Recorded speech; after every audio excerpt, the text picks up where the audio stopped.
in my experience, having tried to dive into this, I haven't found something particularly good or particularly bad that doesn't have a mirror. And everything I see is just from my eyes and brain, the same on both sides, just starting with different values or a different understanding of reality. Yeah.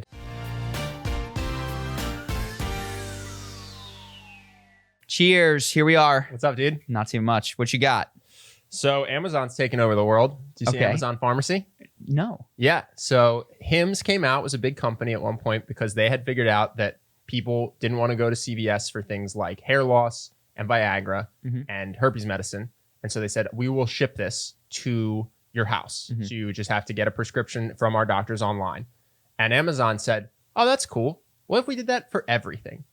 And so you can just send your prescription to Amazon for any prescription drug and they'll get it to you 2 days later. Interesting. Their goal is that you will never bang your credit card without it going through them. Wow. You want to buy a car? Amazon. Do you want to know something else crazy that just stocks? Amazon. Yeah. So Guitar Center went out of business. They filed for bankruptcy, Chapter 11. So not out of business. They're like restructuring. But 2020 was like a high watermark for Fender selling guitars, meaning that they bought a ton of guitars because we had this coronavirus thing and people were like, what am I going to do? But none of them from the store. Yep.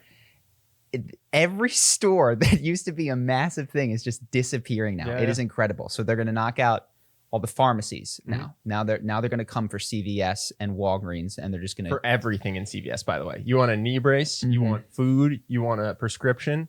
Amazon. That's what they do. They bought Whole Foods. They want nothing in person to be not on their website. It's fascinating. CVS will cling for a little while because I think most of the times that I go to CVS, it's not because I need a prescription. It's because I want something right now. Yeah. You know? Well, dude, they're already at the point where they can get you food within 2 hours, right? Yeah. So they've got, it's like, okay, I'm going to go to CVS. The round trip is going to take me about 45 minutes to an hour, right? Like I could just not spend any time, wait 1 extra hour, and Amazon will be at my door with all the same stuff. That's freaking crazy. Yeah. So I told you I wanted to have this guy. We'll see if we can get him on. I was watching him. His name is Vaush. He's a Twitch streamer. He's a socialist, like diehard. A lot of people use socialist as an insult these days, but he absolutely means it and is sincere. But I didn't watch a ton of his stuff, but he was talking about worker co-ops and that when you join an organization, he would like there to be laws in the future that it would be worker owned, with the exception of smaller businesses like YouTube channels or musicians or athletes or something where so much of the value is driven by one person. Right. I was like, okay, I could see this and I'd love to discuss it. But then I thought about Amazon and I'm like, they're a $1 trillion organization. And I think you could make the argument that Jeff Bezos is responsible for 20% of it. Yeah. Removing him takes that Jeff out. Owns some minority of Amazon at this point, right? He definitely is disproportionately driving the value there. They're going to build spaceships, and that's all Jeff Bezos. Yes. So I don't know what his position on that would be. Hopefully we can find him and track him down for a conversation. But no, I was just thinking this guy he is not a replaceable CEO. Yes. You can't just get rid of him because as soon as you get rid of him, Amazon is an e-commerce store, or 20 years ago it was a bookstore. Like, no, exactly. Now it's a food store, a space station. It's an everything. People wouldn't. That's not a natural leap. If you just look at Apple, when it has Steve Jobs and when it doesn't, we've seen that experiment twice. Yeah, it makes a big difference. No, there's this weird concept that the people who have wealth just fell into it and don't deserve it. And I think there's arguments to be made for wealth redistribution. Yeah, but it's also pretty crazy to me when people say that Jeff Bezos doesn't deserve that contribute. Money. Yeah, because there's two arguments. He's changed the world. You're totally right. There's two arguments. One is that our contract system is messed up and it doesn't reward people proportionate to their contributions. I agree. Which is, I totally agree with. There's problems with contracts where, I mean, you can sign a contract. We've had friends like signing a 50-50 contract at the beginning of a business. One of them, for whatever reason, can no longer help the business, but owns 50% and just that's their 50%. Yeah. Like they get to keep it. Says. The other guy keeps running it, like has contributed far more. Contract says 50. It's messed up and it shouldn't be that way. There's other times where Steve Jobs actually was way more valuable than whatever equity he owned in Amazon or in Apple because it was going to go bankrupt. Yeah. And instead it became the biggest company in the world. And it's like, well, Steve Jobs should have gotten like half of that. like half the wealth created with that jump from almost bankrupt to biggest in the world should have gone to Steve. Well, this is the second argument, which is, yes, you contributed that much, but as a society, we're going to put a cap on how much money you can have because we recognize you did it. You know, like you are irreplaceable and the market would give you that much value in a world with perfect contracting, accounting for perfect value creation. But there are people that are starving and we're going to take some of your billions and give it to them, not because it isn't yours by value creation, just because we as society are going to do that. I'm not opposed to wealth redistribution. I just notice a pattern, which is the people calling for the most extreme versions of it have no wealth, have created very little of value, and have never tried to manage an organization or build a team. And so I think it's very easy when you haven't done that to go, these people haven't done anything and they don't deserve it and this and that. And it's like, you have never done this. You know what I mean? The person I find most compelling is Warren Buffett, who has all the money in the world and says, we should have a wealth tax, just 1% wealth tax across the board. I go, this is a very compelling argument because what you're suggesting is going to involve you paying more money than almost anyone on the planet. But when I see someone who makes 70 grand a year, who's like, we should tax the shit out of everyone who makes over 200 grand a year. And it's like, well, why don't you just start giving money so that kids in Africa can solve their internal worm issue that keeps them out of school? It's 10 cents per person.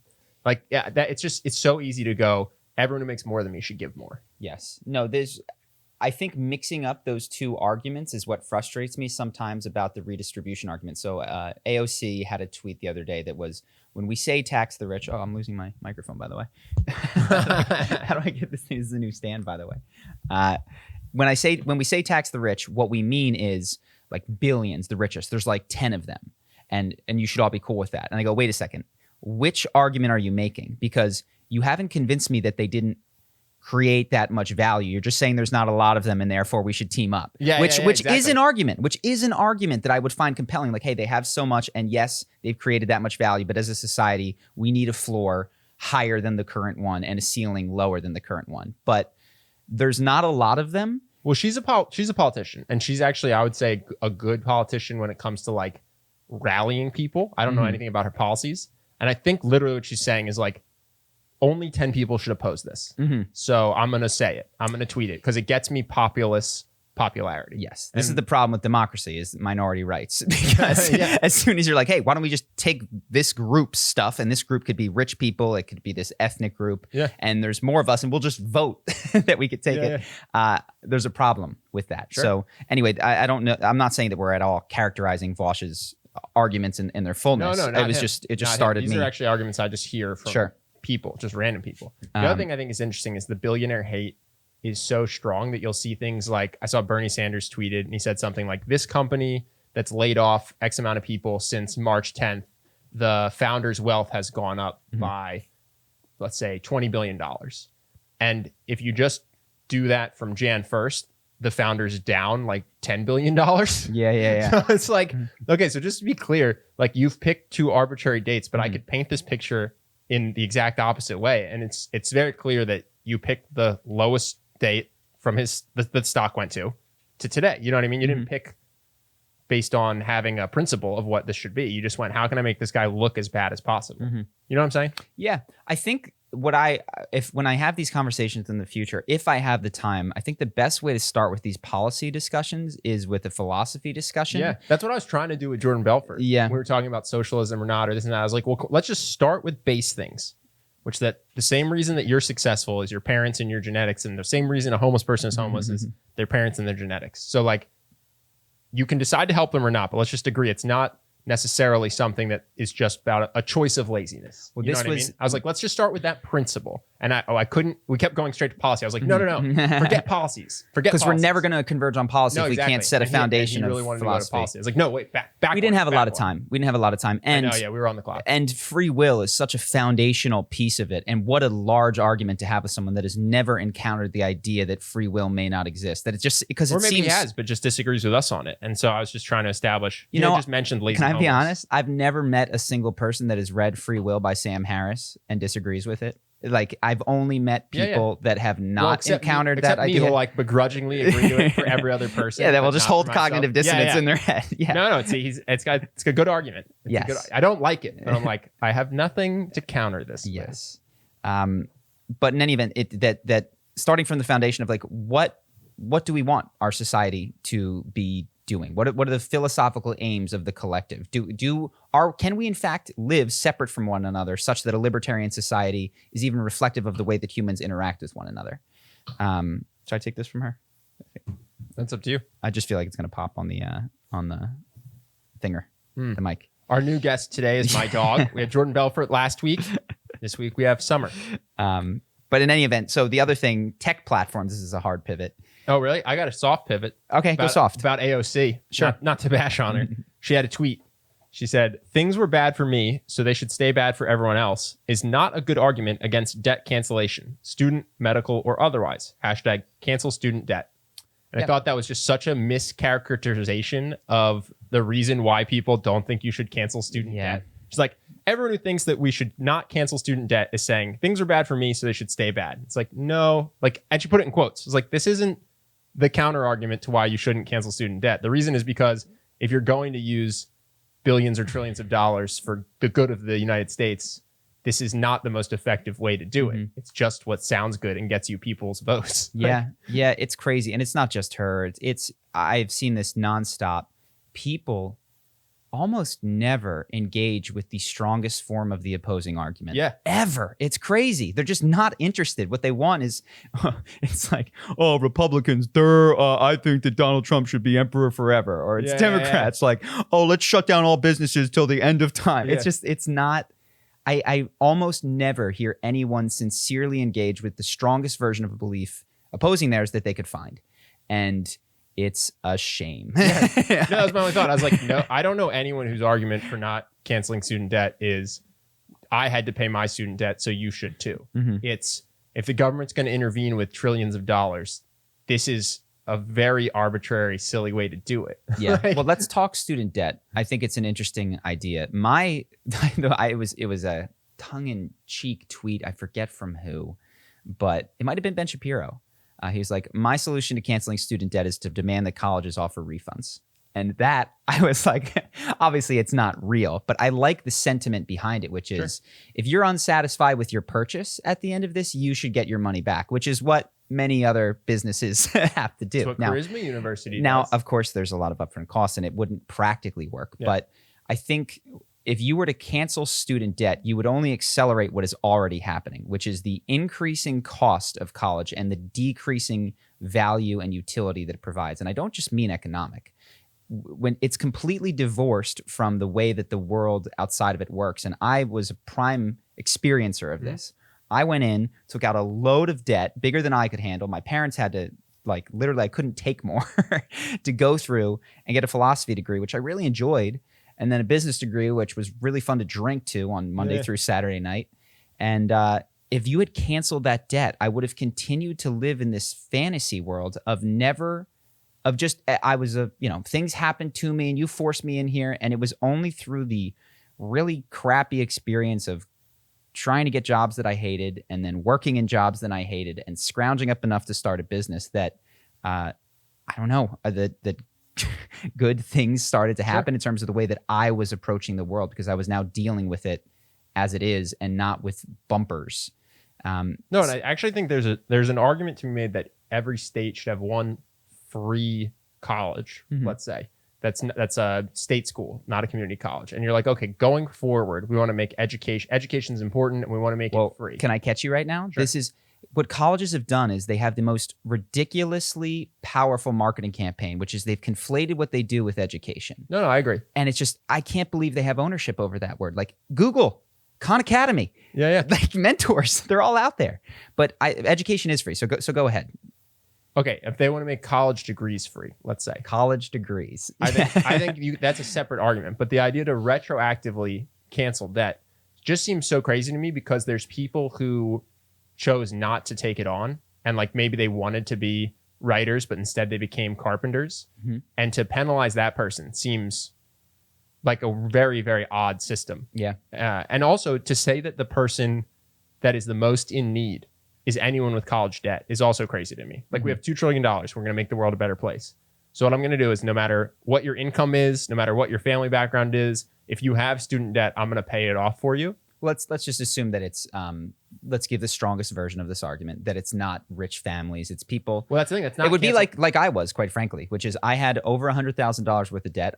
My parents could not help me with it, and I was saddled with a bill of $1,000 a month, $1,200 a month for 10 years. And we're making mid. I started five figures. I started as a consultant. Well, no, and I was probably even maybe above it. I started at $60K. I would exclude you for that reason. Sure, you would not be. So cancel. So you know what I would have done then? I would have looked for a job that paid me $40K. This is why the amount that I made after taxes. This is why I think it's a bad idea. Yeah. But I'm just saying, if you have $2 trillion, you're going to ignore the homeless. You're going to ignore people who have PTSD from wars. But you're going to go to the guy who's in investment banking that makes $200,000 a year and has student debt.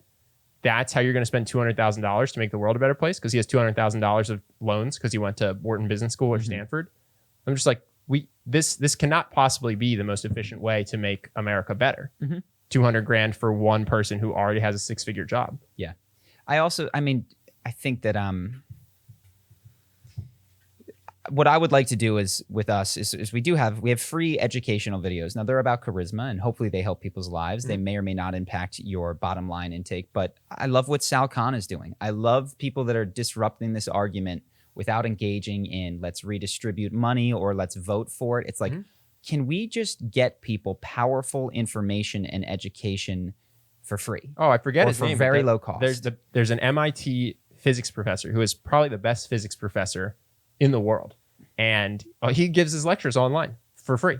It's like, even if I'm at University of Pennsylvania and I'm taking physics, it's still going to be worse than this guy. Yeah, and his stuff's on YouTube for free. Yeah, I would love to see, and this might be a take that a lot of people don't like, but having gone through the college system and enjoyed my time there, I really enjoyed studying philosophy. People always go, but didn't you have a great time? Didn't you learn a lot? And the answer is yes, but it wasn't worth $120,000 and 4 years. Like it had a cost that was associated. It was 5 years actually, because I went to 1 year of grad school. But I really want to see a lot of colleges go out of business. I think that we can't prop them up, and we act like we're propping up the students. What we're propping up is this ridiculous system of everyone in your life. There's an excellent article written by The Last Psychiatrist where he talks about what a college education is. It's for the first 17 years of your life, everyone tells you have to have one. You're nobody if you don't have them. You're not smart. You're not going to make it. So these young, impressionable kids go in, and then they go and they tell you can study whatever you want when you're in there. You pick your degree as long as you're fascinated by it. And then you graduate and you go, okay, time to pay. And the kids can't. And so the colleges now, they can't collect on their debt, and we bail them out by giving the kids money, which immediately goes to the college. It's like, how much money does that kid get? None. He just gets his debt canceled. So I really would like to see these colleges go out of business. I'd like to see them dip into their endowments for debt forgiveness for their worst off students. I dislike them tremendously, and I'm sure that there's room for some to remain, but the bloat is because we have a propaganda machine and a federal, quite frankly, the federal government made it so easy for me to take out 8% loans. I was going to say, you could just, if you want to do debt forgiveness, why not just change the rule that says you can't go bankrupt on student debt and let people do the math on what I rather have personal bankruptcy, which, by the way, the only penalty is it makes it harder to get credit in the future. So, okay, you're a person who can't afford your student loans. This means you can't afford to get a mortgage. You're going to have to rent. I rent. It's not the end of the world. In exchange, you get to go bankrupt, and you get to, like any other person with any other business purchase or any other car purchase, say, I don't have the money to pay you back.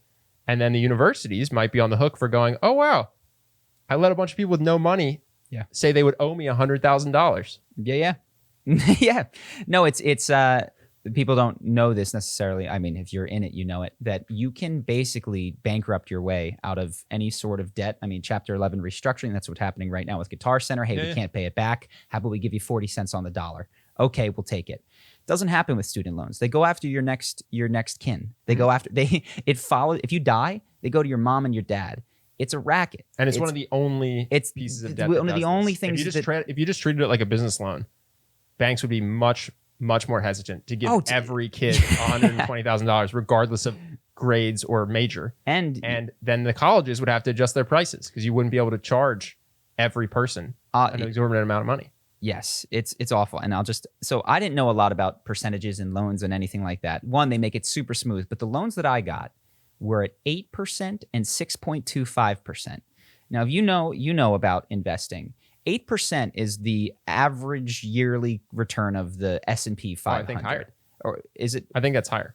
You think 8% is higher? Yeah. I thought 8% was okay. The point is, guaranteed debt that follows you at that. That's unreal. Yeah. What if? I mean, I would take that every day. I would love to issue you're gonna that. guarantee By the way, I me think 8%? it's illegal for me to issue. I can't give Justin a loan. Say, by the way, the only thing you have to do is sign it. If you die or you don't have any money, it goes to your parents. If they die, it goes to your grandparents. Only if all of your relatives are dead do you get out of this.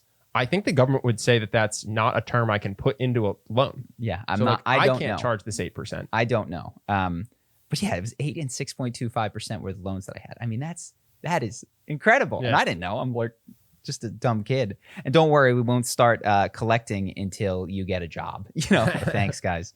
But in any event, so that's college tech platforms. Is there anything else that you wanted to say on the debt college side? No. I guess the only thing I was thinking is it's interesting how there are potentially like nuanced solutions to all this, but the only one that is gaining traction is cancel all student debt. It won't happen is the other thing. I mean, we're talking about it as an idea, but there's approximately 0% chance that it happens.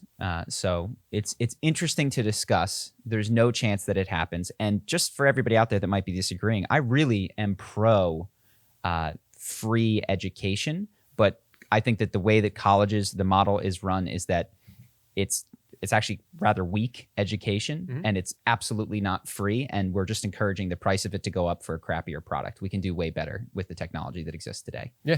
And I'm pro helping people. I just think that canceling all student debt is a very inefficient way to help people. Yep.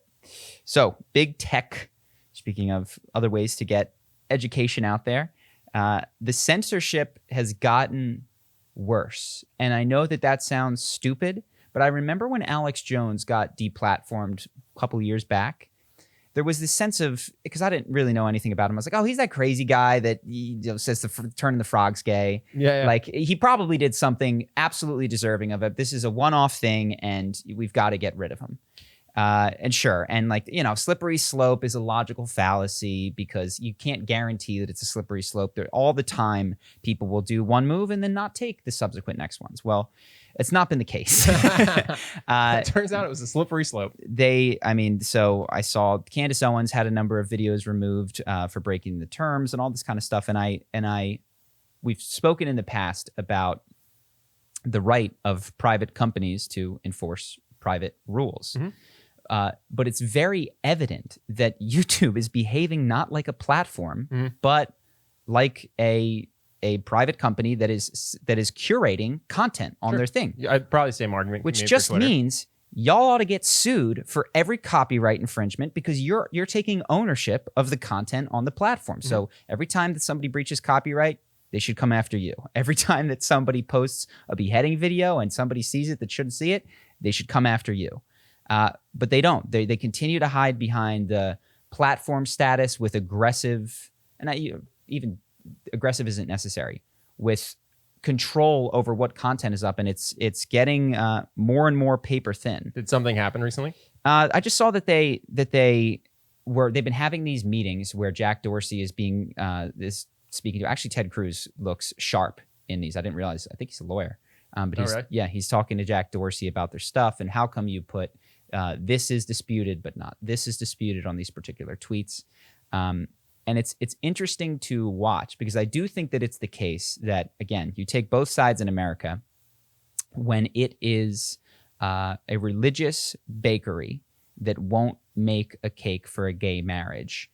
Republicans and the right are very much in defense of their ability to do business with who they want. And when you flip it on the other side, and of course there's the complication of the platform versus non-platform status, all of a sudden they want government to come in. So I do think that there's some logical inconsistencies. And what I generally see is that people are pro-censorship of the other side. Yeah. They're really into, they can find all the good reasons why it's okay to silence people who disagree with them. Well, you saw this with executive orders. Obama does a bunch of executive orders. People who are Republican think it's awful and abuse of power. Yeah. People who agree with his executive orders think it's great. And that the gerrymandering that's happening to prevent him from accomplishing what he wants is a travesty. Then Trump comes in. Does a lot of He's doing executive orders. Republicans love it, think it's the best thing ever because he doesn't have to go through a stupid system. And Democrats think it's a horrible abuse of power and authoritarian. It's like, well, can you guys just pick one and then stay there regardless of who's president? Because like either of these positions is valid, but when you do what you're doing, you don't, it just, all it means is I should ignore you completely. Like your argument should not be used to figure out the rules because you're not trying to make a principled rule. So yeah, I see it. I mean, you see it with what companies should do, but you also just see it with what presidents should do. This is, I guess, why the government exists, because what you have on the one hand, it's people with two very different worldviews. I think that the reason that Candace may have had one of her videos taken down is because it was a transgender video, and I don't know, but it was taken down for hate speech. So let's assume that it misgendered a trans person, just for the sake of argument. In the worldview of Candace Owens and that type, I'm not saying her necessarily, but if this was the case, there are people certainly like Ben Shapiro who feel this. They are just saying the truth. You know, they are saying this is what this person is, and what they state about themselves doesn't matter. So I should be like, you're going to stop me from saying the truth?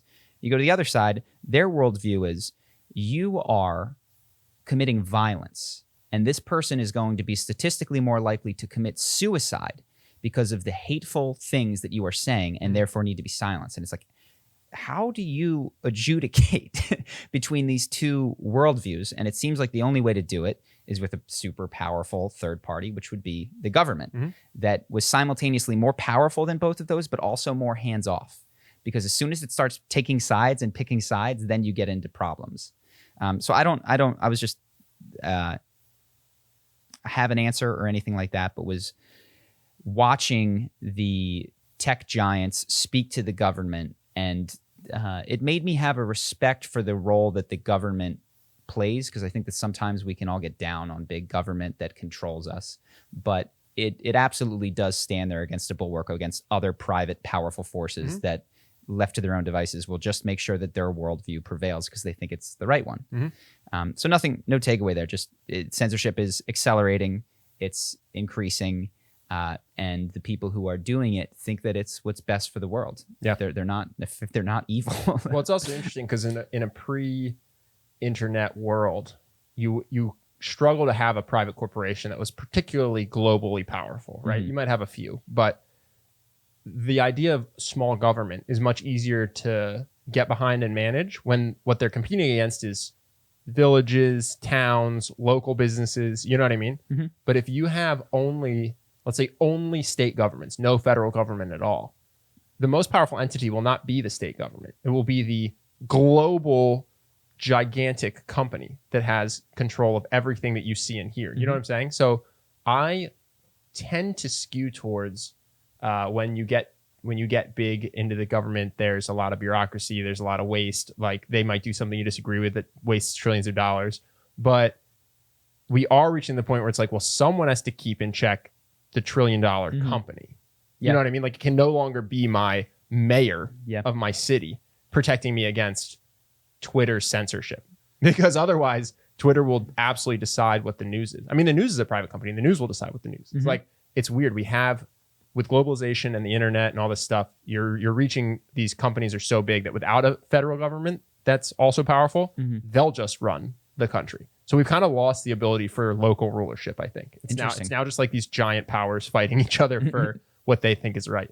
And yeah, because they really do. Naval Ravikant says these people, you think they're programming the algorithm, they're programming your mind. And we've both had experiences recently where we talk to family members and they're indistinguishable from the news channel that they watch. The things that they say, I mean, we've talked about this. I've heard people use words that I've never heard them use in their life. Tyrant.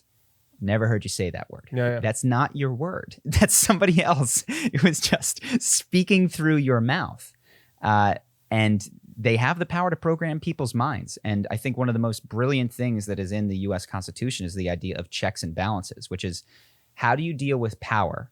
Because you can't ensure that that power will always be benevolent. Well, the only thing that you really can do is make sure that there's another tough guy and distributed power sources so that nobody can go so crazy. And the only problem is then in times of chaos and strife, you kind of need one super decisive, powerful thing to, like, this is what happened with Civil War. Now, you might disagree with what Lincoln did, but he suspended habeas corpus. He shut down all dissent and tried to win the Civil War. FDR expanded the role of the federal government in order to get involved in World War II. So it's like at times of chaos, you got to kind of just, it seems like you trust on the benevolence of one super strong guy and like hope that he pulls it out. Yeah. But in times of stability, you really do need distributed power in order for things not to go crazy. Yeah. So I think about that with our business sometimes. And like you and I are uniquely powerful in the business. So we could make dumb decisions that are not in everybody's interest. And it would look very much, we would feel just like Jack Dorsey feels when he puts those tags on Twitter tweets. So I think that we've talked about this, finding a way to abdicate some of our power, George Washington style, very noble, is a good thing to do. Sure. And it's not just something where you give the trappings of power to people. You're like, tell me what you think, and I'll make the final decision. It's like, no, you have to actually give up your right to make the final decision in some cases. So, well, I mean, to some degree, that's what a board of directors is supposed to be. Yeah. You know what I mean? You're a public company.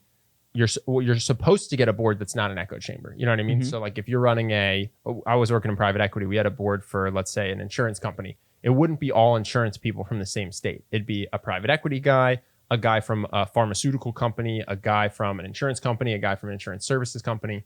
And so ideally, they're like hive minding your biggest decisions, or at least they have the right to veto or fire your CEO if he goes off the rails. Yeah. I think that's what the board of directors is intended to do at the corporate level. And the only risk is if you get an echo chamber of a board of directors. And I mean, all the stories that I hear about board of directors are, I guess the other thing that you can't do, it's not just a distribution of power. It's, I guess you got to hope that like the values or a system for making sure that the values of those different power structures are solid, because you hear so many stories about the boards where they're just making these awful short-term decisions, removing people. There's public board of directors and private board of directors. A public board of directors, their allegedly fiduciary responsibility is to shareholders. And they can sometimes, I think, get confused between long-term value for shareholders and short-term value for shareholders. The board of directors at a private company also should report to the owners, the shareholders, but because it's not public, the idea of quarterly ups and downs don't matter as much. So you should get a board that's more focused on your 5-year exit plan. Interesting. Which is to say, I think incentives make more sense in private companies. Because in public companies, there can be this idea of like, well, we said our quarterly estimate was this at the start of January. And if we don't hit it in March, our shares will plummet. And so we have to hit it at all costs. And it's like, well, even if it means mortgaging the future for 2 years from now, they're like, yeah, we'll figure that out in 2 years. As I think through it, it seems like another thing that really makes distribution of power work is a shared value base, which unfortunately seems, I think we have in America, but we're unaware of it, weirdly enough. Like, I think most people want most people to live solid, happy lives. And the person who is a socialist, many of them want that, just like the person who is the capitalist, many of them want that. But we've come to believe that we don't have shared values. Yep. Because I'm just thinking, could you this is the problem with the us versus them other side. That's my number one thing that I do in political conversations is if someone says the Democrats are and then a negative thing, or the Republicans are and then a negative thing that creates like an other, I just say, hold on, whatever you're saying, there's a mirror version of it for yourself. You know what I mean? Like if you're saying they're racist, maybe it's not that you're racist, but you're biased in some way or bigot in some way. And if you don't think you are, I promise you there's a moderately conservative person who's not a racist on the other side. You know what I mean? And if you switch it with the liberals, it's the same thing. I'm not saying one side's better or worse. I'm actually saying the exact opposite, which is if ever I hear someone who tries to other the other side and make them different and distinctly bad, that's like my number one pet peeve in political conversation. Well, this was which brings me to cognitive dissonance, which a lot of the comments we received in there is like, oh, you're talking about conservatives, or oh, you're talking about liberals. And it was just so funny to watch people certain. At the end of the video, if you haven't seen it, I did a video on cognitive dissonance. And really the point that I wanted to make was the last point, which is here's examples of people potentially experiencing cognitive dissonance. I can't read their mind, but these are some of the signs, and it seemed to be what was happening in the conversation. But that's one thing. You're going to talk to people that are stubborn all the time, but far more often, you're going to be that stubborn person that is unwilling to move. And it's going to be to your detriment and the world's detriment and the conversation's detriment. So weirdly enough, this is the one that you have the most control over. Like, can you break through somebody else's? Maybe, maybe not. But if you could slow down, you could just mostly eliminate your struggles with cognitive dissonance. But so few of the comments were turned inward, and so many were turned outward, which was, I think, that's to be expected. But it's also interesting. You see in politics often. So like there's the far right and the far left, right? And for every alt-right militia member, there's a alt-left militia member. But most of the time what you have is like fairly moderate liberals pretending that the entire right side of the political sphere is a militia member, and fairly moderate Republicans saying that the entire part of the left is an alt-left militia member. Yeah. And that's where I think the big disconnect or confusion or mistake is occurring in today's politics. Is like there's many, many more people in the middle, but what they struggle to say is like, I'm a thoughtful person who wants what's best for the country, and I have different values than people, but like largely I'm a good person. And that's also true of my mirror image on the other side of the political spectrum. Yeah. And instead you get like smart, educated people on one side saying the other side is morons because I saw a tweet that was moronic. Yeah. It's like someone on your side tweeted something moronic too. It's a bell curve, and there's morons on both sides. So that's the thing that I really am struggling when I talk to people about politics to get across convincingly. Like I that's the number one thing I try to do, and I get so much pushback where it's so hard to recognize, like, for every crazy tweet you think the other side is ridiculous for, your side has it too, and they think that's you. And like really, there's just a calm person who's just as smart as you on the other side who happens to be born to a different state, raised a different way. And I'm very ineffective at getting that across to people when they're talking about politics. Yeah, it's tough to break through.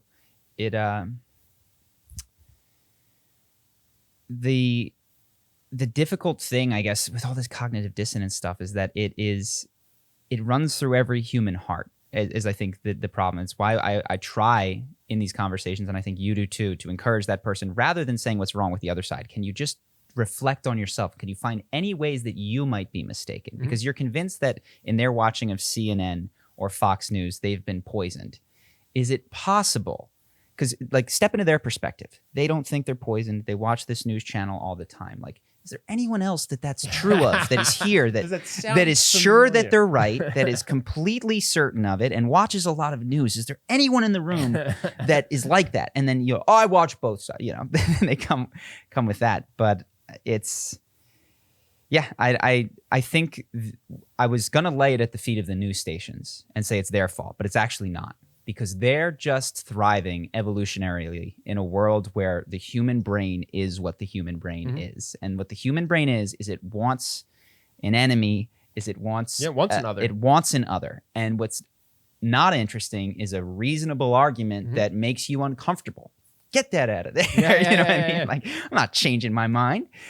What you want is the slam dunk dumb opposing, because that is so satisfying. And then the news stations, all they do is satisfy what you're demanding. Yeah, like, they're not forcing that on you, is what I've had to realize. Because there's been plenty, and there are YouTube channels, and there are thoughtful places in the world that nobody wants to come to or attend, because it doesn't satisfy that Colosseum bloodlust to watch the other guy get impaled.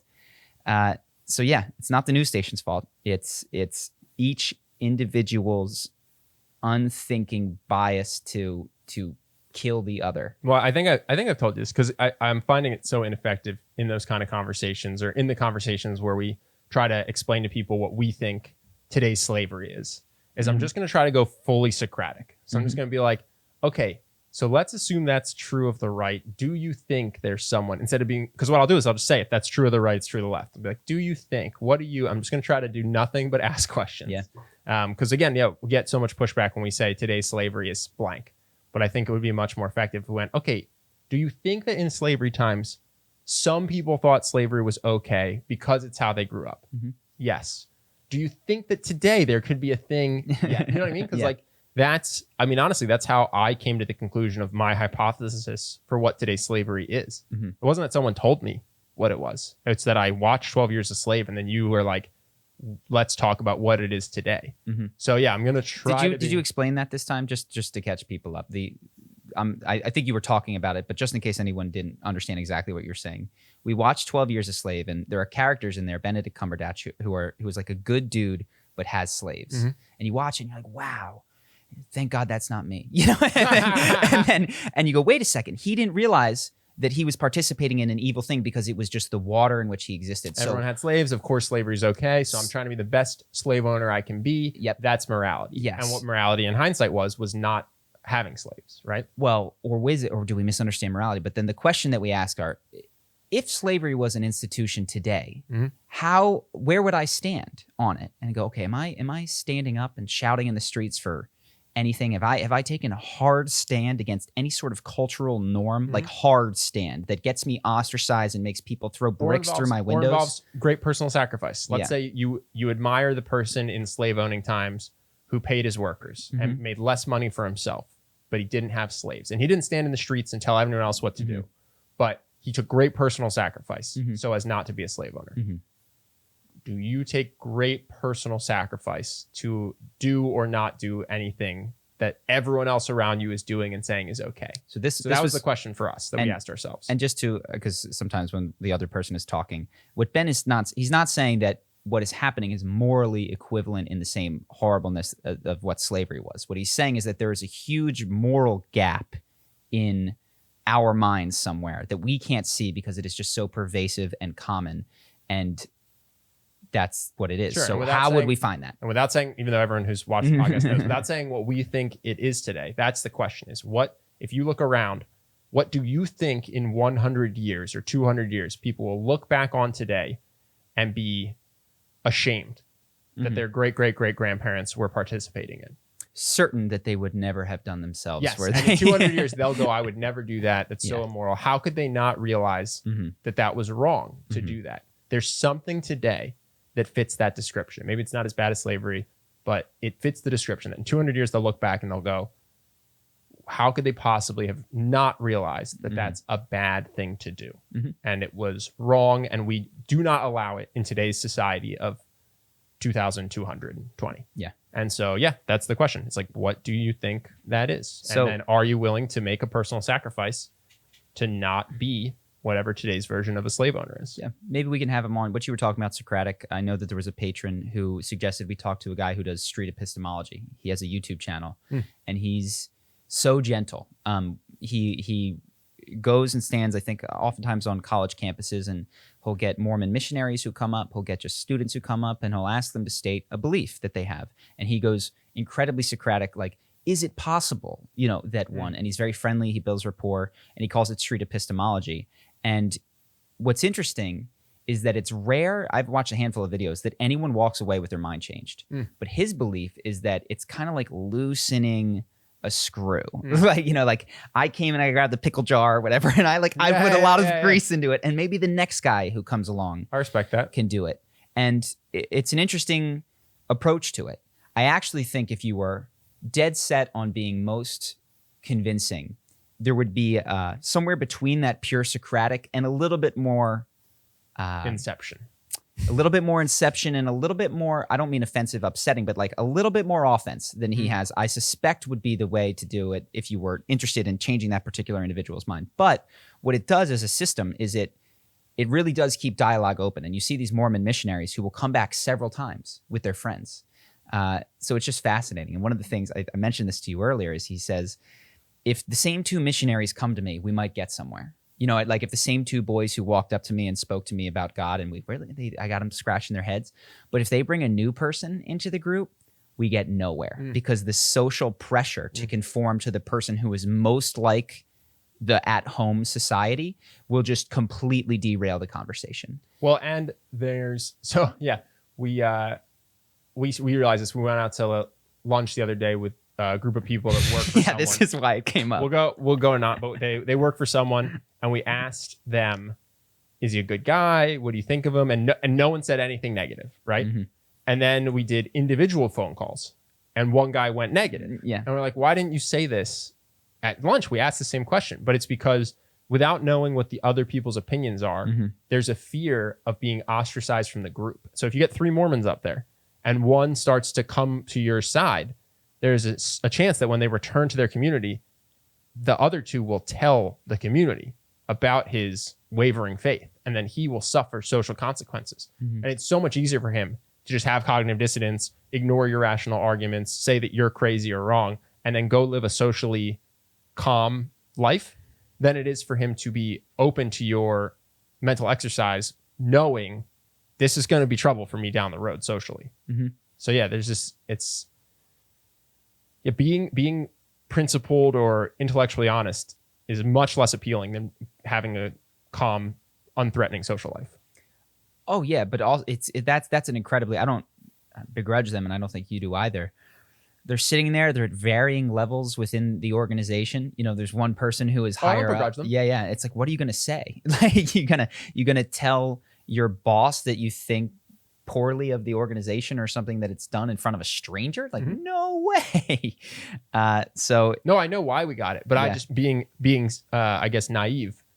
Thought that you could get, thought because we were all friendly, we had good rapport, and they're like, yeah, I'll be honest. I had the same thought because we did our podcast with Jordan Belfort, and I asked him on the podcast, what do you think of having kids and a wife? And I often ask that question of men when we're out to lunch and they're in their 40s, and they get very interesting answers. And I'm not going to ask it, I don't think, ever again on the podcast because it's just a wasted question when I know that person is speaking publicly. Yes. There's no chance that I get anything less than kids are the greatest thing that happened to me, and I totally love the woman that I'm with. And we have gotten much more nuanced answers. I've gotten far more nuanced answers privately. Some are happy, some are not. Some say they're happy, but it took 6 years to love the kid. Yeah. But you're never going to say that on a public podcast with guys you met an hour ago. Yes. And so I'm going to stop asking that question because it really is public. In public. It's a waste of a podcast question. Great private question though. The best private question. Yeah. Really, really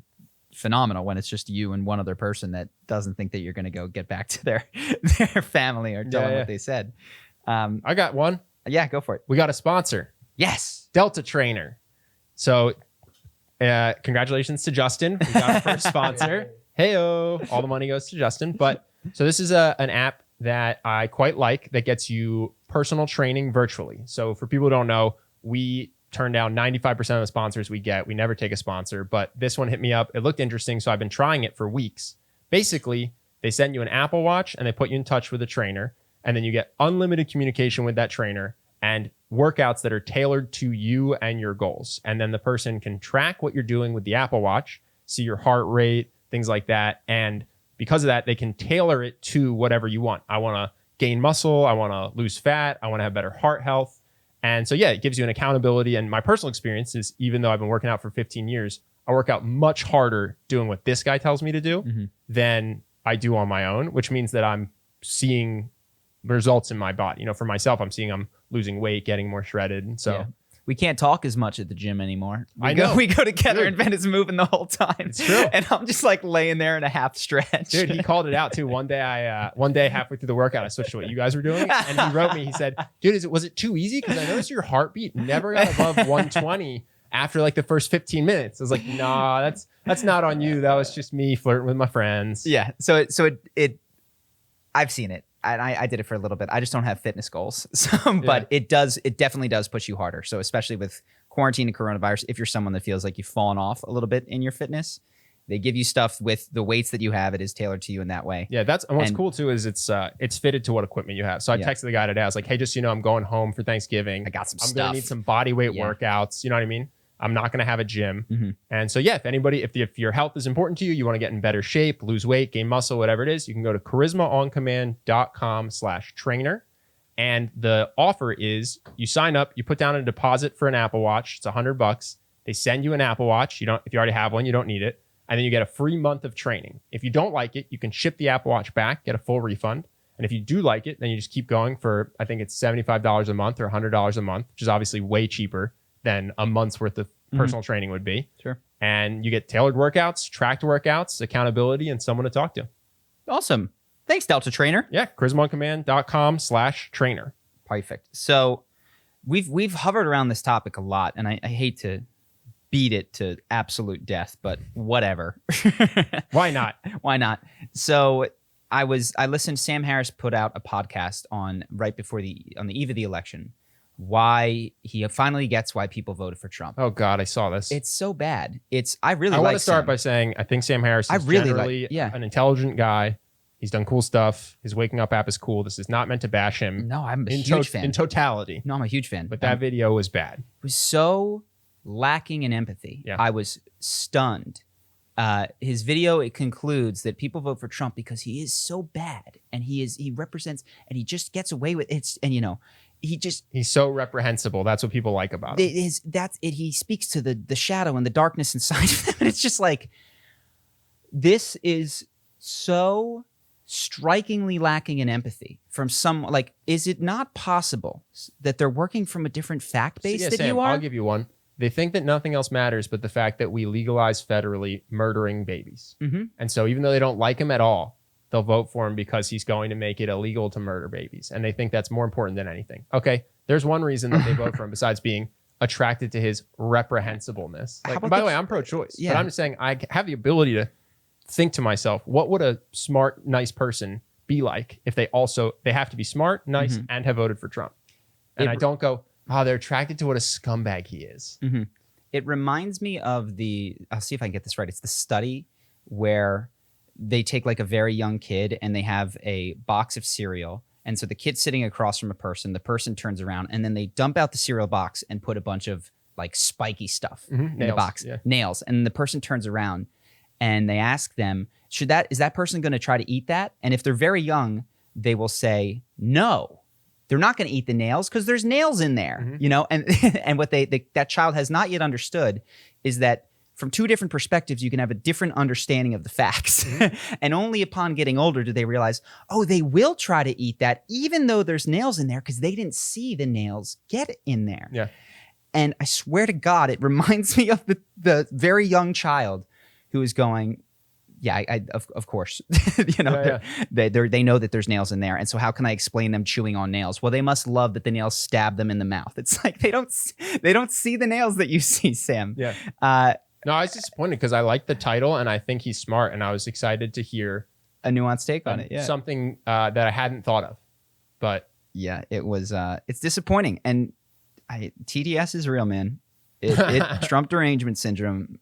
It's not just him. I think it's the completely different fact bases that people can get as offered by the internet and the polarized news thing. And the other truth is that we're living in this massively globalized world mm-hmm. where, we all have an opinion about a guy that none of us have ever met, right? Everyone's so certain that they know about Trump because they've heard his name a billion times, but how many of you have shaken his hand or been to the White House or interacted with him in a business deal? Or just to be clear, I don't think he's a good dude. Like, my impression from what I've seen of him personally, what I even before he was president, from what I heard about him in construction, going bankrupt on people, I don't think he's a good dude. But I can just hold the belief that I don't think he's a good dude. But if you did vote for him, it doesn't mean that you're a moron. There might be reasons that you might have heard different stories because of your belief system and your fact set. It might make total sense to vote for him over Joe Biden, mm-hmm. even though I think that he's not necessarily a good person. You know what I'm saying? Yes, and we've had people make videos about us, and if you watched the handful of videos that are critical of us, you might, with this idea, conclude, how could anyone like these people? You know what I mean? They're so obviously reprehensible. Can't you see it? And then you show somebody the video who has watched, let's say, 50 of our other videos, and they go, I don't believe any of this. Yeah, they find it unconvincing. Yeah. But I showed it to you. It's just different fact sets. Now, of course, there's got to be different values, and I'm sure somebody out there likes that he just does what he wants and tells everybody, and they aspire to that level of don't give a fuck. Yeah, I just don't think it's the majority of his voters. It was disappointing. It's also funny that people can imagine voting for Biden because they're anti-Trump, but not mm-hmm. voting for Trump because they're anti-Biden, which is to say, I've talked to people who are like, I can't believe we got 70 million votes. Mm-hmm. It's like, well, do you think Joe Biden is the greatest presidential candidate we've ever had? Because he got more votes than any presidential mm-hmm. candidate ever. No, I don't. I voted for him, but I wasn't for him. I was anti-Trump. It's like, okay, well, do you think some of those 70 million votes are just because they think Trump's the lesser of two evils, but not because they fully endorse him as a person or a president? Yeah. Like, it's the same reason you voted for Biden. I think we've gone this podcast, and I try not to. Well, I don't even try not to. I don't really have. I don't care about Biden or Trump. Is the truth. We've been critical in this particular cast of the left leaning side, but that's only because all of our friends and family members. This is the side that we're hearing, and what I have to remind myself is that if I had more right leaning friends, I'd probably be hearing the same level of derangement. This is my whole argument. About my whole argument is that it's just equals on both sides.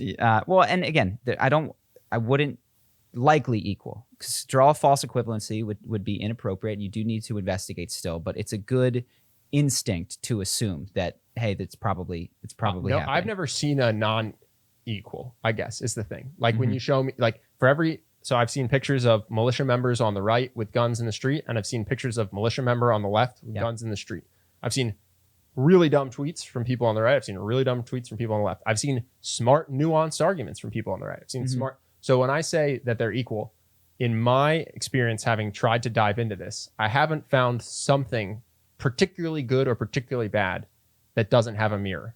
And everything I see is just from my eyes and brain, the same on both sides, just starting with different values or a different understanding of reality. Yeah, if that makes sense. I haven't seen one be more evil, if that makes sense. Yeah, I understand. And whoever you point to in such a large group of people is like, well, look at Antifa or look at QAnon. That's all I'm saying is that if you say look at, so far have been able to go, well, look at. Yeah. For every, so. But of course, what are the size of these organizations? I think that it's a fair criticism to say, to draw a false equivalency and say that everything is a perfect mirror is a bit lazy, but I do think it's a good starting point. The instinct to look for the reflection, I think is a good starting point, even though you might decide, oh, wow, it's not, but just try to find it. So I have a question, because I actually don't know the answer. We've talked about this, about skin in the game in politics. Gavin Newsom. I was just going to bring this up. Gavin Newsom, my man. Oh, yeah. The one guy that could make me political. Our favorite guy. And I feel like I try on these podcasts to be philosophical, and that's how I feel. But I have a personal vendetta because he shut down the parks in California early. Yeah. He's the governor of California. He's the governor of California. And he was photographed in Napa Valley at a dinner with 10 or 12 people, mostly inside with like a sliding door. At one point, the report was that the door slid. None of them were wearing masks, and he was there for a 50th birthday party of a lobbyist colleague. I have a question about skin in the game, because... Sorry, explain why that pisses you off. Well, Gavin Newsom is making rules for everyone else about who is essential and who is not essential. He's essential. Where you can hang out, where you cannot. Well, actually, that county wasn't in lockdown, so that was that was technically legal. And when you're allowed to go outside, when you're not in California. There's a curfew from 10 p.m. At least in LA.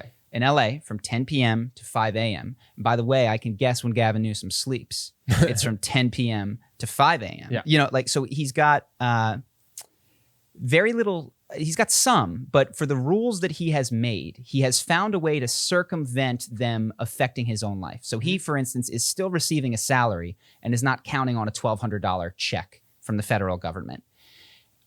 I wonder, and I actually don't have the answer. Like, if you're a politician and you're going to war, should you have to send a son? Like, if you're a politician and you're shutting down the economy, should you have to do without your salary? I don't know if that makes for better decision-making or more emotional decision-making. Yeah. Well, you've heard about putting the nuclear button inside of someone? Yeah, right? Yes. So for people who haven't heard this, there was I think it was a philosophy PhD, but somehow he was associated with the nuclear arms program. And they were talking about how do you prevent unnecessary nuclear war? Because there's a huge cost. You fire a nuke, Russia fires a nuke, end of the world. And one suggestion was, put the button inside of someone's heart. Just find a volunteer who's willing to be a patriot. And same way soldiers will die for their country. This person is willing to die for their country, and give the president a big knife.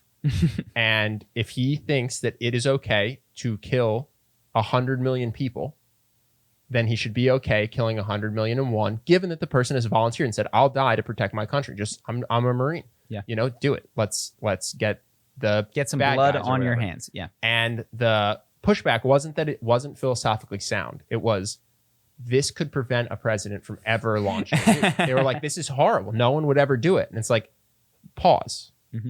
If you aren't willing to kill one guy with a knife and your bare hands, should you be willing to kill 100 million people with the press of a button. You're answering the exact point. And that ultimately got shut down because they were just saying this is like us having no nukes. No one would be willing to do this. Well, what I will say is that in that defense is you're not living in a world where everyone has their nuclear button inside of another person. So this is the question is, when I think skin in the game, it's an idea. Well, I'm sure. Sorry, what I was saying is if you had to put your son, no one would send their son to war. No one would go to war if their son had to serve on the front lines. And would that be a good thing? Like, let's say we chose not to go to World War II because FDR didn't want to send his son over to Germany. Would that have been a good thing?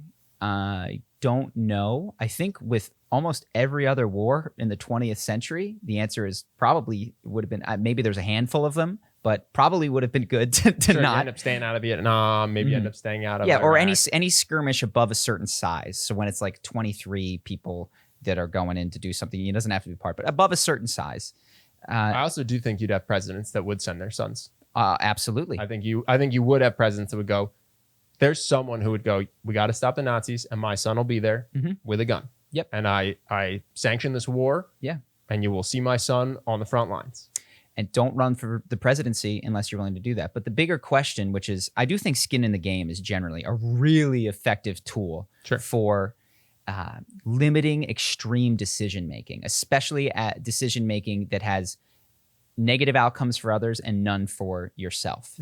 But it was just interesting, this Gavin Newsom thing, because he's been very vocal about you're killing people when you do X, Y, and Z. The reason it's interesting with him is because he's been particularly pro-lockdown, pro-shutting down businesses, pro-putting the virus first. It's not like this is the governor of Florida. No. Governor of Florida is allowed to go eat to dinner. He's got nightclubs open. He's got 100 people partying at Live, getting bottle service, shoulder to shoulder, spitting on each other. You know what I mean? Like, so you can be against that policy, but you can't really be mad at him for going to dinner. The reason that it's particularly bad with Newsom is because Newsom would tell you people shouldn't do this. He would go on camera and tell you people shouldn't do this. He has gone on camera now. And then technically he didn't break the law because he has the luxury to go to Napa Valley to hang out with a bunch of people. But it's just, I don't get the sense that he's particularly fearful of contracting coronavirus. Yeah. You know, like I didn't see him putting his mask on and in between or like you could imagine a virus that was so deadly that when he showed up there, he was like, oh my gosh, there are 10 people here. He's like, I'm not going in there.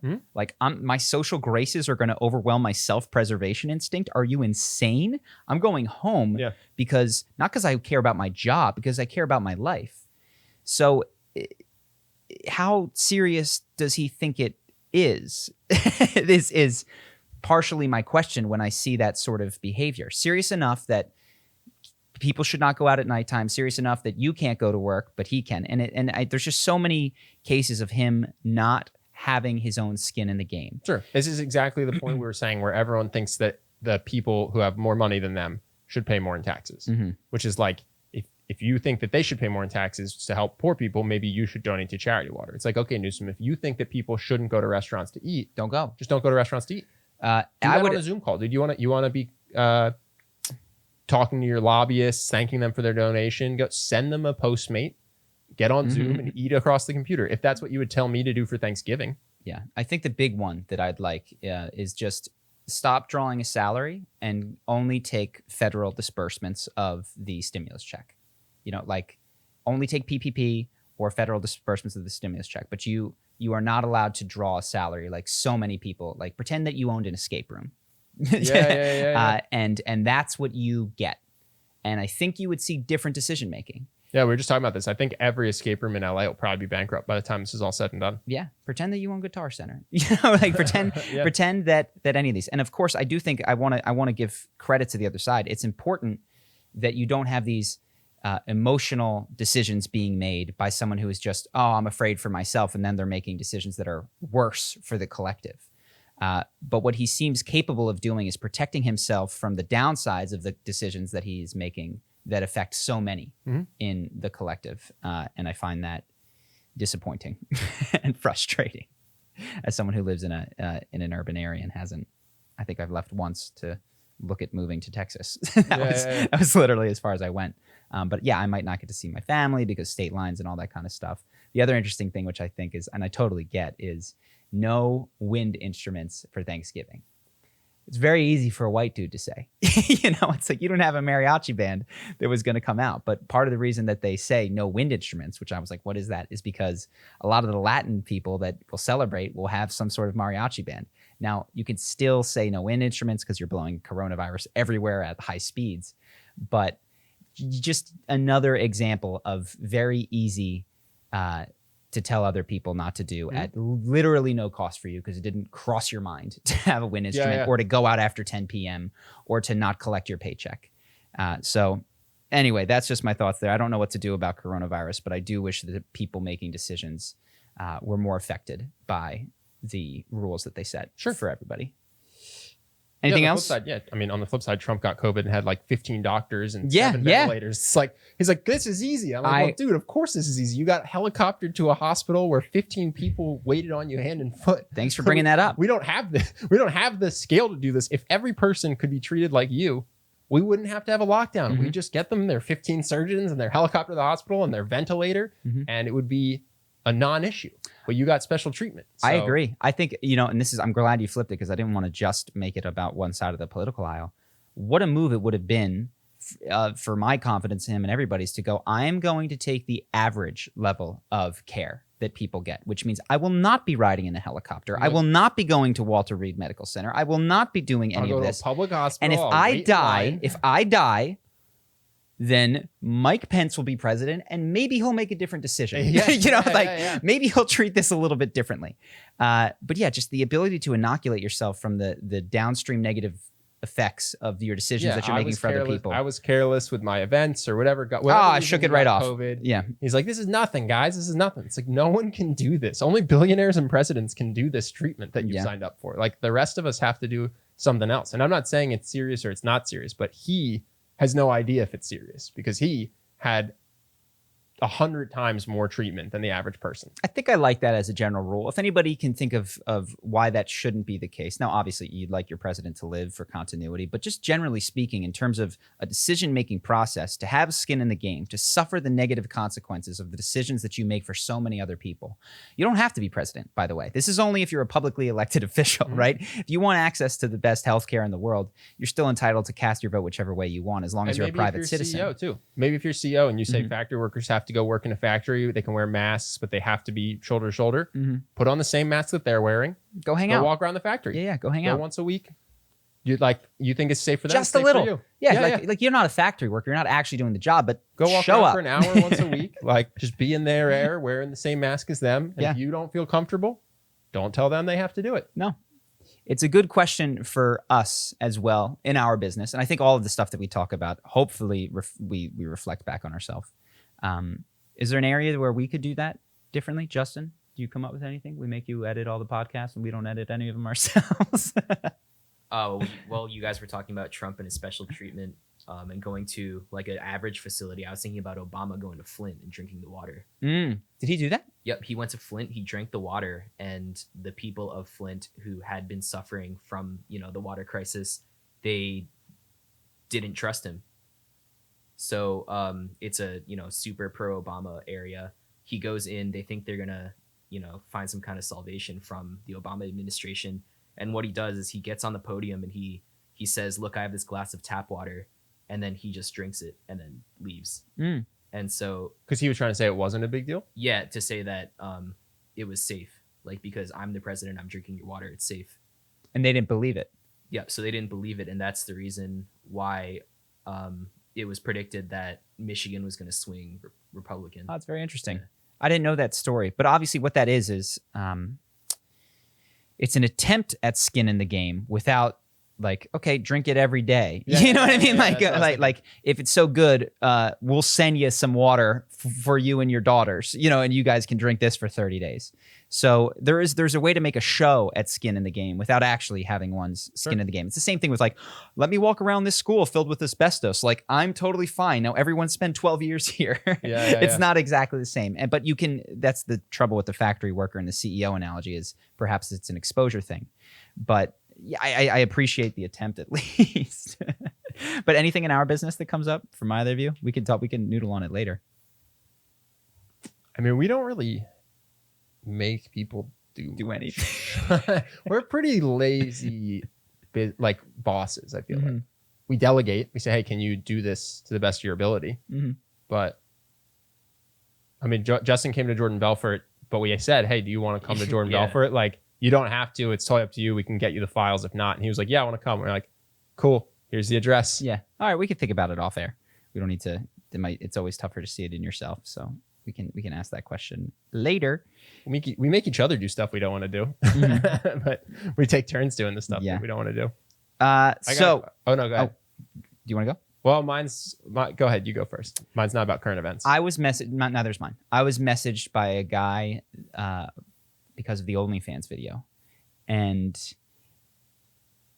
it was very easy when I was going through it. And I think in the comments, if I look at the comments, I actually had some empathy while I was doing the video, but the comments are, oh, this is pathetic. These simps, this is awful, it's awful. And he wrote a short story about how there was this girl on OnlyFans and she made him feel really special and he gave her all of his money and then he had a hard time and he hit her up. He said, I can't pay you, but will you listen? And she told him, just get the fuck out of here. I don't need you, you lazy bum. And it broke him and it was really sad.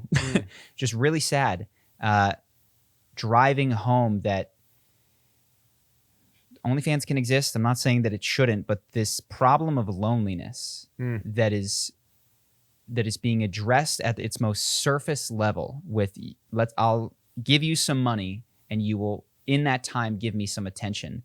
It's not totally different from therapy. You know, like as soon as the money stops, the relationship stops. But that is not enough to address the problem of loneliness. It's not anywhere near enough. And I guess therapy has in its, ideal, you can sort of chart out how much it's going to cost. There's not a lot of upsells. It's like, look, it's once a week and this is what it is. But you could do that with OnlyFans too. You could budget. You could budget. OnlyFans has opportunity for a dump, for like incredible dump in the way that I don't know that therapy tends to. Not saying that I think the same problem exists in both of them, which is you can't pay your way out of loneliness. And if you're going to therapy to not be alone, that's a problem. If you're going to therapy to work through your problems, that's a separate. Yeah, if you're going to understand why you struggle with loneliness more than the average person. That's a different goal of approach. Like moving forward and a month later, having the problem be lesser, then I think that's a very reasonable reason to go to therapy. Yes, but the ability to pay your way out of loneliness clearly doesn't work. Or unless you're really rich. But even then, he mentioned, and I believe it's true, that he had the nagging sense the whole time that was only confirmed at the end. And I don't think anyone ever shakes that nagging sense that people aren't just there for what they can get monetarily. It was just sad. No, I think there's we kind of talked about this, but there's transactional world, Postmates, massages, OnlyFans, where you can get every form of a relationship, a friendship, whatever it is. But the idea is that the hardships are what makes the relationship, if that makes sense. Like the idea that I'll be there if you're down on your luck and you'll be there if I'm down on my luck. You can't transact that. You know what I'm saying? Yeah.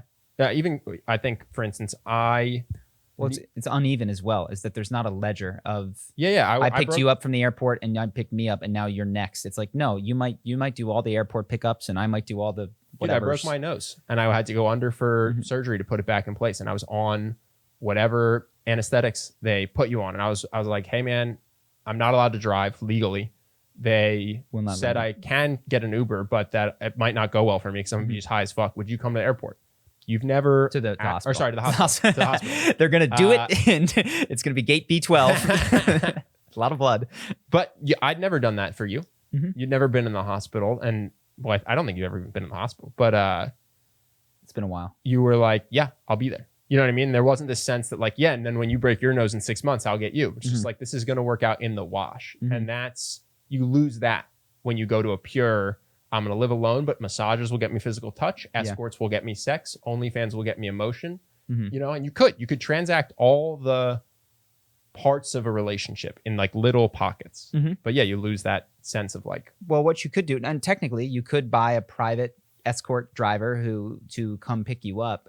But I guess what is lost is the sense that there's any sort of cushion for I care about you. You know, there's just no leeway. Like as soon as the money runs out, the affection runs out. Mhm. And that's obviously not the case in a relationship. And that's what you see where you hear these stories of people who they hit hard times in a marriage and hopefully the person doesn't leave them, or they have a horrible accident and that person, like, this was not planned, but because I care about you, there's just this slush fund that isn't even a fund. It's just probably why it is so hurtful when times do get tough and then your wife or husband leaves because you you're realize the like, transactional nature. I thought this was out of love. Yeah. And it's not. It's because I could make a lot of money or whatever it is. You know what I mean? It's because I was beautiful. Yeah, you get the acid attack or you get the bankruptcy and then the person leaves and you go, this was just one giant OnlyFans.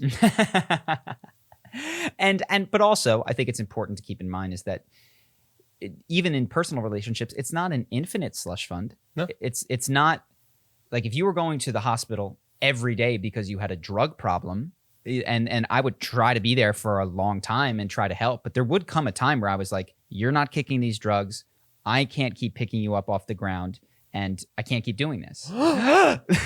So it's not an infinite slush fund. It is just it's just bigger than it's not one-to-one. What you put in is what you get out. It reminds me of that meme with the astronauts pointing a gun and it's like, it was all OnlyFans all along. You know what I'm saying? Yeah. Every relationship's Always just an has OnlyFans. Always has been. Anything else you have? Yeah. What was the happiest part of your week? The happiest part of my week? Yeah. What was the happiest moment of your week? Is there something I'm forgetting that I'm supposed to bring up?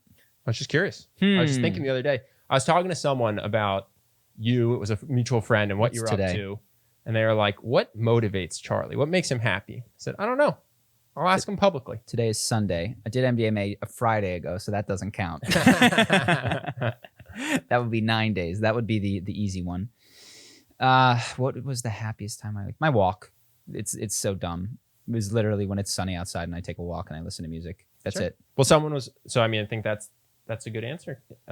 They were curious what keeps you in California instead of moving to Austin. And dude, if the best part of your day is walking in the weather matters a lot more to you than somebody who that's not the case. Yeah, it's stupid. It's the park that is 2 blocks from here and my walk in the sunshine when it's 70 degrees outside. It's probably the best part. Doesn't sound stupid to me. Yeah, it's funny. The cost of that is high. Yeah. The price that I bear in tax burden to stay in California, as well as just cost of living. They shut the park for a long time. They didn't shut it in other states. Mm-hmm. It's high, but man, that's my park. Yeah. What about you? Similar. Surfing. Yeah. Yeah. The end of a good wave. If you're just looking at like the happiest 10 seconds. Do you realize how much tax we pay for that end of the good wave? Like that end of that good wave is 5 figures. Yeah. Oh no, it's ridiculous. But I was just talking. They were like, "Yeah, why do you stay in California? You're talking about leaving this and that." And then I was like, "Well, I know my reasons. I don't know Charlie's." Mm-hmm. And I was like, "Oh, I actually don't know what motivates Charlie. I don't know what he looks forward to or what the peak of your day or week is." So I was like, "Oh, I'll just ask him. Like, what are the things? What are your happiest moments? Sunshine in the park. I would say it's funny. Very expensive sunshine. Cool. Anything else? Yeah, I saw a fan question that I liked. Not to step on Justin's toes, Justin, but we were talking about, I forget, but we were talking about something on the last podcast, and I had a throwaway sentence that was like, "It's not good to live for good stories," and it was a throwaway before I got into my actual point. It was like a caveat. Mm-hmm. But someone asked, "Why is living for good stories a bad idea?" So I was curious if you had a thought, because I assume that you do. Go ahead. Yeah. So I think, my sense is that living a life that has good stories in hindsight is great. It's totally fine. It's the idea of doing something ahead of time for the story that I think is bad, if that makes sense. Mm-hmm. So like if you hate hiking, but you're going to do a giant hike to the top of a mountain so that you can get a photo of you in a fake meditation position for Instagram, I think that's a bad use of time. Mm-hmm. But if you genuinely like mountain climbing and over the course of your life you happen to climb Everest, and so on your deathbed one of the 10 stories your grandkids has heard and likes the most is that time you climbed Everest, that's totally fine. It's not that having stories is bad, but I think the idea of doing things solely so you can talk about them afterwards, that's the part that I was advocating people not do. Yes. It's what motivated you to do this. Was this a thing that was enjoyable for you in a world where you would never be allowed to speak about it? but it was, and yeah, you have the opportunity to share it. That's wonderful. Live for those, tell those stories, do those activities. I'm often reminded of a time that I went to a jazz bar, and I was like, I'll get to tell people that I went to a jazz bar. And I didn't enjoy the jazz. I didn't like it. It wasn't for me. And this is often the case with big events, clubs, travel. When I see the way that people travel, and when I've been traveling and I've seen how they are as they travel, the story and the Instagram is so divorced from the on-the-ground experience that it becomes obvious that the on-the-ground experience was not even the point. Sure, let's tell the story of our friend who went on a ski trip with his girlfriend, right? He, the whole time they're there, is posting stories on Instagram. She was. Here with my love. Yeah. Oh my God, so amazing. Look at this view.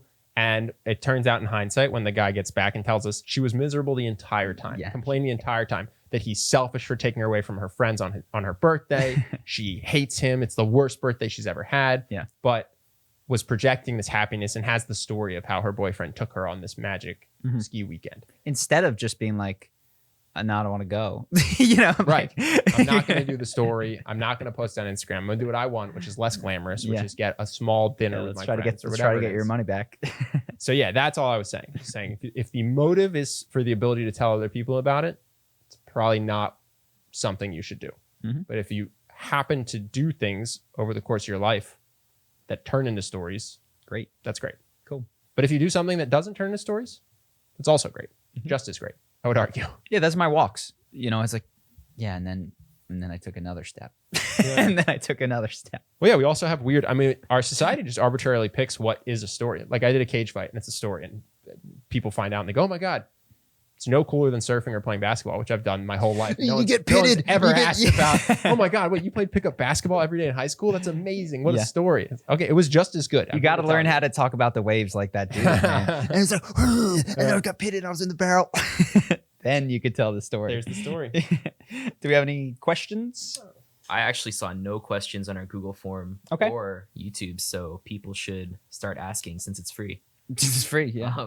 But I do have like 19 Patreon questions. Oh, wow. Okay, so we'll do... Why don't we just answer these and then put the best one? Yeah. Yep. So if the podcast continues, it'll be because we selected some of the Patreon questions. But if you're not a patron, we still answer all the things. Yep. So if you want to see all those questions, we did an extra business podcast on there. We're going to post that spreadsheet, the ROI spreadsheet, which is a tool that we use in our business. So if you want to get all that stuff, we're adding new stuff to the Patreon all the time, plus a Discord. Go ahead, click the link below. Any dollar amount gets you access to, I believe, all of that stuff. Yep. And you can, if you want more, you can decide which little thing you would like to join. So thanks, everybody. We got questions coming up now. Hi, I discovered your podcast a few weeks ago, and since then I was hooked. Nice. I think they provide a lot of value for my personal growth. I'm sure you guys know that there is a stereotype about personal development. People tend to think of fake coaches/gurus and deluded people that blindly follow them. Though I have never followed any guru or coach I have come across some that I've come across were indeed scams. Recently, I realized that I started taking your views and making them my own without processing them. So I thought that I should be more critical, take your views rather as a perspective, and evaluate my own before I identify with them. During my critical thinking, I realized that people often ask you very personal questions that have high influence on their life, and it struck me that it resembles this guru stereotype. I tried to think of arguments against that, but couldn't come up with any of the good ones. I think some people, consciously or not, may see you as a guru, especially given that you nailed charisma skills and became successful entrepreneurs. I tried to point differences between you and a typical guru, but the only thing I came up with is the fact that you most often talk about things that worked for you instead of directly telling people what to do. However, I do not consider this as a strong argument because it also happens that you directly advise people, for example, to start meditating, taking breath exercises, or psychedelics. I think you nailed you nailed it in the beginning, which is, I think, for us and for anyone who's a guru, don't take them at their word just because they're someone that has had success in a certain area. Process it as one person's perspective and then put it through your own intellectual rigor. Yeah. So I hopefully what we're doing is giving advice. Now, that's true of other gurus as well, but what makes a guru, weirdly enough, isn't the guru, it's how their message is received by their following. So, take whatever guru you dislike. If their following doesn't hold them in that esteem, and interprets what they see through the world and checks on it and adjusts it to their own life, then, well, you've just got a person who may be giving bad advice, but it's just a person giving advice. So, well, and the one caveat would be organizations that create psychological pressure, like, well, I'll get in trouble if I name them, but no, but every organization creates psychological pressure of one kind or another. I mean, that's what persuasion is it's, I understand what you're saying, but I actually think that the line between organizations that do create psychological pressure and don't, it doesn't exist. No, sorry, but here's what I'm saying. We're just online. Like, I can't threaten to have your family disown you if you disagree with me. If you don't follow my advice, I cannot make your wife leave you. I cannot kick you out of your home. So it depends if guru means online guru or if guru is specifically reserved for the leader of someone, the leader that can dehome you or get you disowned from your family. You know what I'm saying? Like, I think it's interesting to call us gurus and then also call let's say the head of your local religion who can get you thrown out of the community. Like, these are different types of gurus. You know what I'm saying? I understand, but I also think that there are people that are on the internet that use psychological, and we all do. We all use psychological tactics to get people to see our perspective, and there are varying degrees of useful and manipulative. Now, what you're saying is, can I yank a lever that takes someone away from you or impacts your finances? Opt in to listen to me. Whereas there are people who it's like, if you don't listen to me, I'll just literally get you evicted from our community. You know what I'm saying? Yep. Well, I suppose what could happen is our Discord could become a community, and there could be someone who disagrees. You know, all of this is possible with us, is what I would say. And ultimately, the goal. Damn it. The only thing is exactly this. It's how the people who are asking us this personal advice take it. I try to give good advice, and quite frankly, they can ask their mom, their dad, their brother, and their sister. It doesn't make any of them a guru. The problem comes when you go, Dad said it, it's true, close my eyes and just execute on the plan. Don't treat me like that. Don't treat your dad like that. Don't treat anyone like that. But it has worked for me to try your best to assess how someone's own life strategy has worked out and weigh their advice accordingly. And measure results. So like we were studying the E-Myth. It's a business book. It's about systematizing. That guy was a systematizing guru. We took it. We implemented it in our business. It worked in some areas. It didn't in others. And then we stopped doing it in the areas it didn't work. Now we're reading this book called Reinventing Organizations. And we're trying to follow its advice, but we will measure if that is successful in our life. So even with charisma, let's say the thing that we're the most established at, take our charisma advice, put it into your own life, see if you get better results. And if at the end of the day, after consistently trying it, it's not helping you, then we're the wrong charisma instructors for you. You know what I mean? So like, yeah, that's what I would say in terms of any advice we give or anything. It's process it through your own skepticism, but then also just see if it is making your life better or not. And reality is the ultimate guru, right? Reality is the one that gets the final say of how things work out or don't, or what was good and bad and all that kind of stuff.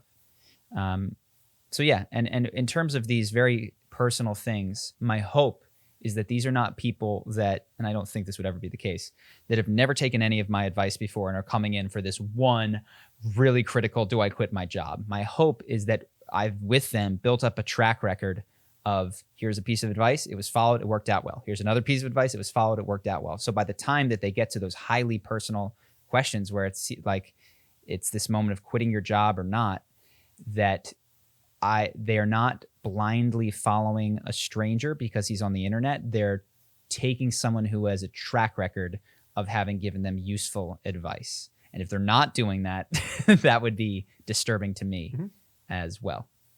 But I don't think there's hopefully too many of that occurring. That would be crazy for them to pick me and not the next dude on the internet. So yeah. Next is for over more than a year, I've been a fan of the channel and I joined CU about 3 months ago. Not the best timing, I know. My previous friendships are much better now and I've met a lot of new people recently. Nice. Given the current state of the world, I'm pretty happy with the results. However, I haven't had as much success with the opposite gender. Due to COVID, I've only met new people through mutual friends, and sometimes I would meet a girl that I like, but it doesn't feel right for me to try and flirt with someone if I'm the new guy in an already established group of friends. Due to this, I've friend zoned myself twice in the last 2 months. One solution I thought about is to start using Tinder, but it feels like cheating since I probably wouldn't learn how to solve my problem. I'll just be avoiding it. So my question is, when I meet someone I like through a friend or in a big group, what do I do? Do I just say what I think? Do I wait? Or do I ask her to talk in private when I just met her? It seems that no matter what I do, every option feels either too violent and in your face or too indirect. What are your thoughts?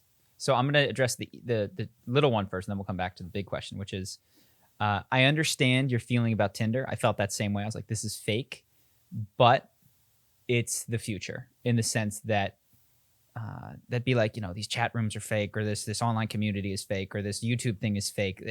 Stuff is moving online. And I think that more and more people will be filtering through online profiles. There's going to be AIs that go through and match you appropriately.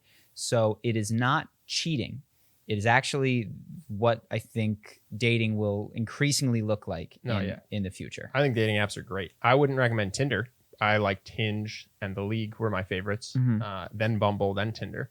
But yeah, the idea that dating apps are bad, I think, or fake. Here, I'll say one. When we moved to Brazil, someone made this accusation to us, actually, not to us, but to our friend. We were all moving to Brazil together, and he said one of the reasons we're moving is because there's so many beautiful women, and we were not shy about that. And he said, you guys are just taking the easy way out instead of staying in New York City and just, figuring out how to meet a bunch of beautiful women here. You're just going to go to some place where everybody's friendly and beautiful. That's cheating. I was like, what?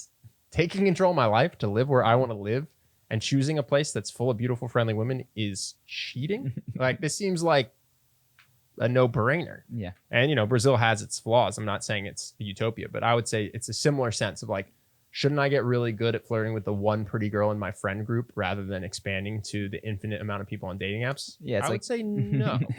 Maybe you should constantly have to wear like a fat suit or like acid attack your face, or you know what I mean, or like because it's cheating to have the level of attractiveness that you currently enjoy. I had 6 weeks where I couldn't talk. Yeah, the fact that you use words as easy mode, it was really hard to talk to women without my voice. I was typing into a phone. Yeah. So I'd say to the extent that you think you can meet people you like, and the goal is to meet people you like, date them, and be happy, I support dating apps. Yes, and the one thing I would say is like, don't take this to mean that go take all your money and spend it on people, because that I would say is okay. Now you're cheating. Like this isn't sustainable. This isn't gonna work. Sure. You don't want to do that. Okay. So, separate question. Big question. Friend group. Flirting in a new friend group. It's been a while. My friends don't bring single young women around. Not to the charisma masters.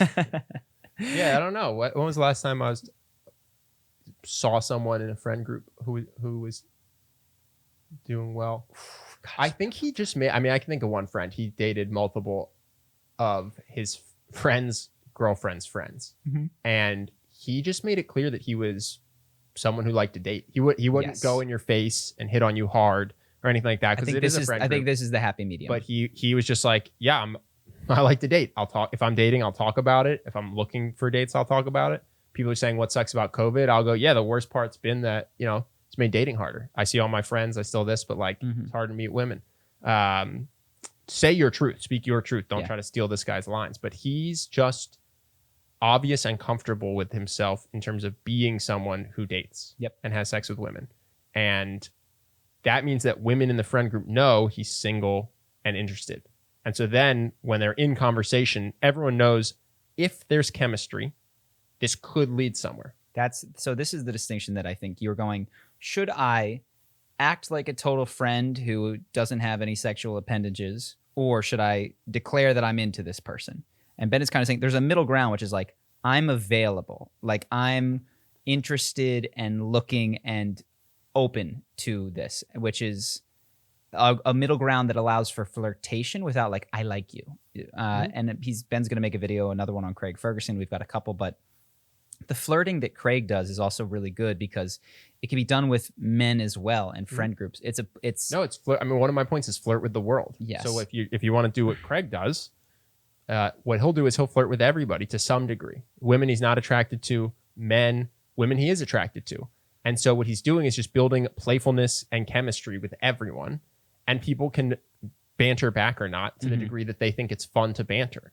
And if he ends up bantering doing innuendo with a guy that he's not interested in, then it's a fun conversation, then he moves on.